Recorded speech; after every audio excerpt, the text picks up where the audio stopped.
नमस्ते मित्रों, जय सिया राम, जय नीम करौली बाबा।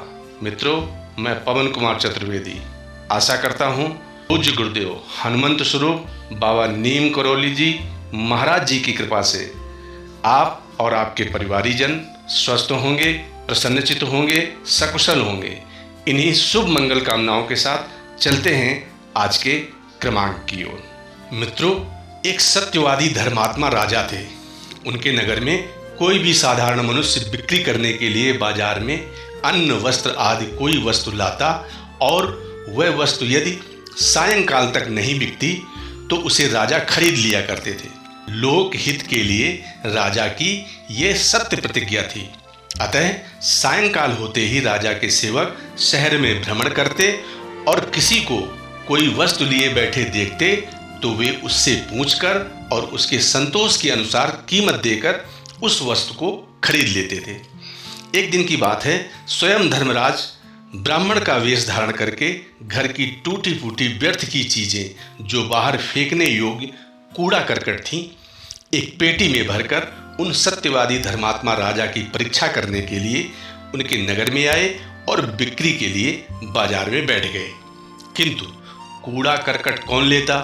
जब सायंकाल हुआ तब राजा के सेवक नगर में सदा की भांति घूमने लगे। नगर में बेचने के लिए लोग जो वस्तुएं लाए थे वे सब बिक चुकी थीं। केवल ये ब्राह्मण अपनी पेटी लिए बैठे थे।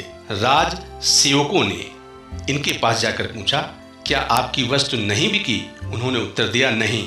राज सेवक ने पुनः पूछा, आप इस पेटी में बेचने के लिए क्या चीज़ लाए हैं और उसका मूल्य क्या है? ब्राह्मण ने कहा, इसमें कूड़ा करकट भरा हुआ है, इसका मूल्य है 1000 रुपये। ये सुनकर राज सेवक हंसे और उन्होंने कहा, इस कूड़ा करकट को कौन लेगा जिसका 1 पैसा भी मूल्य नहीं है? ब्राह्मण ने कहा, यदि इसे कोई नहीं लेगा तो मैं इसे वापस अपने घर ले जाऊंगा। राज सेवकों ने तुरंत राजा के पास जाकर इसकी सूचना दी। इस पर राजा ने कहा, उन ब्राह्मण देव को वापस मत जाने दो और जो भी उचित मूल्य हो, यदि कुछ कम हो सके तो कम करा लेना और यदि कम न करे तो उन ब्राह्मण देव को पूरा 1000 रुपये देकर उन्हें संतोष कराकर वापस भेज देना, अर्थात उनकी सारी चीजें खरीद लेना। राज सेवकों ने आकर ब्राह्मण से उस पेटी के 200 रुपये मूल्य कहा, किंतु ब्राह्मण ने 1000 से 1 पैसा भी कम लेना स्वीकार नहीं किया। राज सेवकों ने 500 रुपये देना स्वीकार कर लिया, परंतु ब्राह्मण ने इनकार कर दिया और इस प्रकार राज सेवकों ने निरुपाय होकर ब्राह्मण को 1000 रुपये दे दिए और उनकी पेटी ले ली। ब्राह्मण रुपए लेकर चले गए और राज सेवक पेटी को राजा के पास ले आए। राजा ने उस कूड़ा करकट से भरी पेटी को राजमहल में रखवा दिया। रात में जब राजा का शयन का समय हुआ तब राजमहल के द्वार से वस्त्र आभूषणों से सुसज्जित एक बहुत सुंदर युवती निकली। राजा बाहर बैठक में बैठे हुए थे। उस स्त्री को देखकर राजा ने पूछा, आप कौन हैं? किस कार्य से आई और क्यों जा रही हैं? उस स्त्री ने कहा, मैं लक्ष्मी हूँ। आप सत्यवादी धर्मात्मा हैं, इस कारण मैं सदा से आपके घर में निवास करती रही हूँ, पर अब तो आपके घर में कूड़ा करकट आ गया है और जहाँ कूड़ा करकट रहता है वहाँ लक्ष्मी नहीं रहती, इसलिए आज मैं आपके यहाँ से जा रही हूँ। राजा बोले, जैसी आपकी इच्छा। और मित्रों, इसी प्रकार से राजा के राजमहल से दान, यज्ञ और यश धीरे धीरे चले गए। क्योंकि लक्ष्मी जा चुकी थी इसलिए ये सब भी राजमहल को छोड़कर चले गए। अंत में एक सुंदर पुरुष फिर निकला। उसे देखकर उससे भी राजा ने पूछा, आप कौन हैं, कैसे आए और कहाँ जा रहे हैं?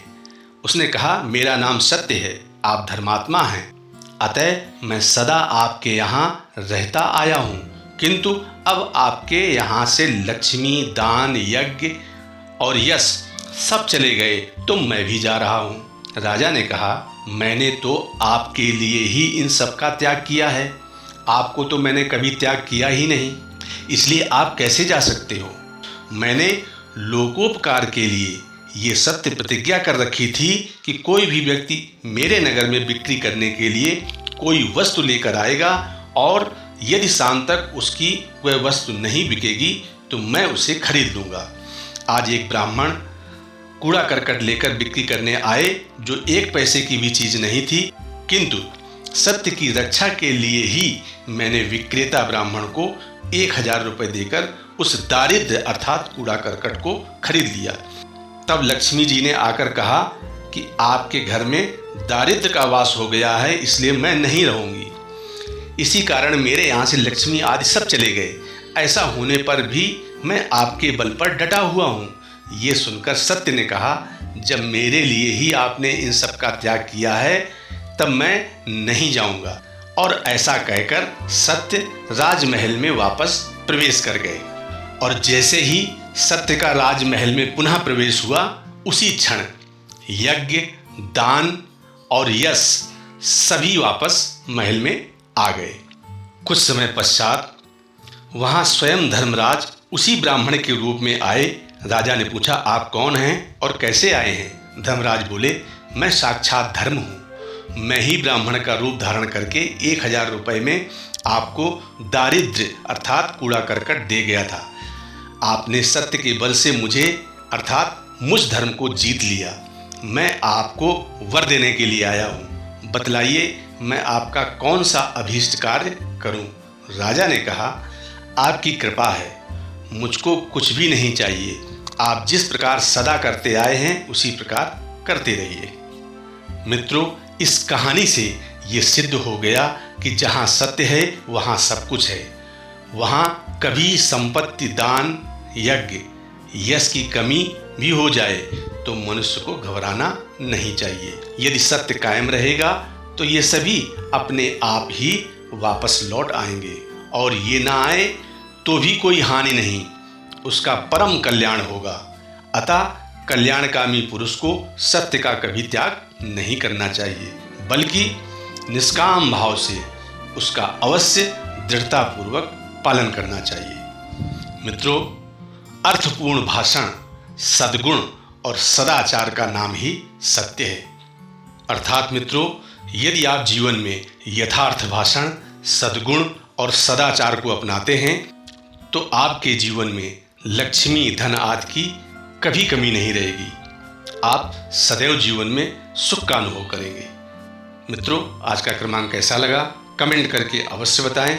यदि वीडियो पसंद आया हो तो उसे लाइक और शेयर अवश्य कर दें। मिलते हैं अगले क्रमांक में, तब तक के लिए विदा लेते हैं। नमस्ते मित्रों, जय सिया राम, जय नीम करौली बाबा।